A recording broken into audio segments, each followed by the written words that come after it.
Hello friends, இந்த வீடியோவில் நம்ம ஒரு சூப்பரான ஐ மசாஜ் வீட்டில் எப்படி பண்ணலாம் தான் பார்க்க போகிறோம். நம்ம நிறைய ஃபோன்ஸ் யூஸ் பண்ணுறோம், சிஸ்டமில் ஒர்க் பண்ணுறோம். ஸோ அதனால் ஐயில் தான் அதிக ஸ்ட்ரெஸ் இருக்கும். ஸோ பெயின் இருக்கலாம். சிலருக்கு இதனால் தலைவலி கூட வரலாம், டார்க் சர்க்கிள் வரலாம். ஸோ அந்த மாதிரி இருக்கும்போது வீட்லேயே தேங்காய் எண்ணெயை வச்சு எப்படி சிம்பிளாக மசாஜ் பண்ணலாம் தான் சொல்ல போகிறேன். இந்த மாதிரி தான் நான் பண்ணுவேன். ஸோ தேங்காய் எண்ணெய் எடுத்துக்கோங்க. தேங்காய் எண்ணெயை நல்லா இந்த 2 மிடில் ஃபிங்கரும் ரிங் ஃபிங்கர்லேயும் எடுத்து நல்லா இந்த மாதிரி கண்ணுலேருந்து இப்படி எண்டுக்கு வர வச்சு அங்கே எண்டில் போகும்போது ஒரு லைட் ப்ரெஷர் கொடுங்க. ஸோ இந்த மாதிரி கொடுக்கும்போது பார்த்தீங்கன்னா கண்ணில் இருக்க அந்த ஹெவினஸ் கம்மியாகும். அதுக்கப்புறம் உங்கள் ரிங் ஃபிங்கர் மட்டும்தான் வச்சு இந்த மாதிரி சர்க்குலர் மோஷனில் பண்ணணும். ஏன்னா மற்ற ஃபிங்கர்ஸ்லலாம் பண்ணாதீங்க. ரிங் ஃபிங்கர் தான் கொஞ்சம் சாஃப்டாக நமக்கு கொடுக்கும். ஸோ கண்ணுக்கிட்ட பண்ணுறதுனால ரிங் ஃபிங்கரால் சர்க்கிள் மோஷனில் பண்ணி இந்த எண்டுலேயும் இந்த ஐஸோட 2 எண்டுலேயும் கொஞ்சம் ப்ரெஷர் கொடுங்க சர்க்கிள் மோஷனில் பண்ணிவிட்டு. அதுக்கப்புறம் கொஞ்சம் நல்லா டேப் பண்ணுங்கள். மேலேயும் கீழேயும் அதே ரிங் ஃபிங்கராலேயே சும்மா லைட்டாக அப்படி டேப் பண்ணிக்கிட்டே இருந்தீங்கன்னா கொஞ்சம் அந்த பிளட் சர்க்குலேஷன்லாம் கொஞ்சம் நல்லாயிருக்கும். உங்களுக்கு அந்த இறுக்கமாக இருக்கிறதெல்லாம் கொஞ்சம் ரிலீவ் ஆகிற மாதிரி இருக்கும்.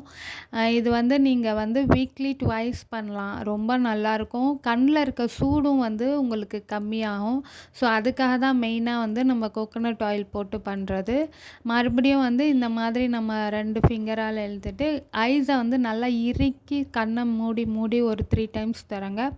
இந்த மாதிரி பண்ணும்போது உங்களுக்கு ஸ்ட்ரெஸ்ஸும் ரிலீஃப் ஆகும். ஐ பெயின் அந்த மாதிரி இருந்தால் ரிலீவ் ஆகிடும். அதுக்கப்புறம் உங்கள் ஐபாலை லெஃப்ட்டு ரைட்டு லெஃப்ட்டு ரைட்டு அந்த மாதிரி இந்த பக்கம் ஒரு 5 டைம் பண்ணுறீங்கன்னா இந்த பக்கம் ஒரு 5 டைம் பண்ணுங்கள். அப்புறம் மேலே கீழே பாருங்கள்.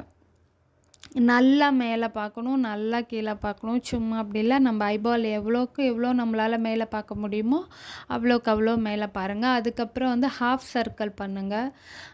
Left to right, left to right, அப்புறம் ரைட் டு லெஃப்ட், மேலேருந்து மேலேயே, அப்புறம் கீழே டு கீழேயே ஹாஃப் சர்க்கிள் மாதிரி பண்ணுங்கள். அதுக்கப்புறம் அந்த மாதிரி பண்ணிவிட்டு அப்புறம் நீங்கள் என்ன பண்ணுறீங்கன்னா திரும்ப ஐஸை நல்லா க்ளோஸ் பண்ணி ஓப்பன் பண்ணிவிட்டு லெஃப்ட்டு நீங்கள் கார்னர்ஸு மேலே கீழே லெஃப்ட்டு சைடு கார்னர்ஸ்லாம் ரொம்ப எந்த அளவுக்கு உங்களால் ஐபாலை மூவ் பண்ணி பார்க்க முடியுமோ அந்த அளவுக்கு டெப்த்தாக போனீங்கன்னா உங்களுக்கு தலைவலி இருக்கும் போது அந்த மாதிரி சும்மாவே நீங்கள் ஐபாலை மூவ் பண்ணிங்கன்னா தலைவலி உடனே சரியாகும். நல்லா எந்த அளவு உங்களால் பார்க்க முடியுமோ அந்த அளவு பாருங்கள். அதுக்கப்புறம் நல்லா க்ளோஸ் பண்ணி திறந்துட்டு திரும்ப கண்ணை மூடி மூடி தரங்க. நல்லா இறுக்கி மூடியும் திறந்துட்டு திரும்ப சும்மா மூடி மூடி திறந்துட்டு அப்புறம் கையை நல்லா ஹேண்டை ரப் பண்ணிங்கன்னா ஒரு சூடு தன்மை இருக்கும். ஸோ அந்த சூடை நம்ம கண்ணில் வைக்கும் போதும் ஐபால் மூமெண்ட் கொடுத்தீங்கன்னா ரொம்ப ரிலாக்ஸ்டிங்காக இருக்கும். ஸோ இந்த மாதிரி திரும்ப ஒரு 3 வாட்டி ஹேண்டை ரப் பண்ணி கண்ணுக்கு சூடு மாதிரி ஒத்துற மாதிரி கொடுத்தீங்கன்னா கண் அவ்வளோ ரிலாக்ஸிங்காக இருக்கும். அண்ட் கண்ணுக்கு இது ரொம்ப நல்லது. நம்ம நிறைய இப்போ கேட்ஜெட்ஸில் தான் நிறைய நம்ம ஸ்பெண்ட் பண்ணுறோம்.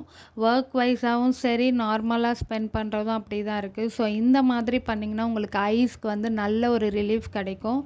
ஸோ இது நம்ம போய் வெளியே பண்ணுறதுக்கு வீட்டில் கிடைக்கிற ஒரு 5 மினிட்ஸ், ஹார்ட்லி 5 to 10 மினிட்ஸ் ரிலாக்ஸ்டாக பண்ணிங்கன்னா நமக்கே ரொம்ப நல்லாயிருக்கும்.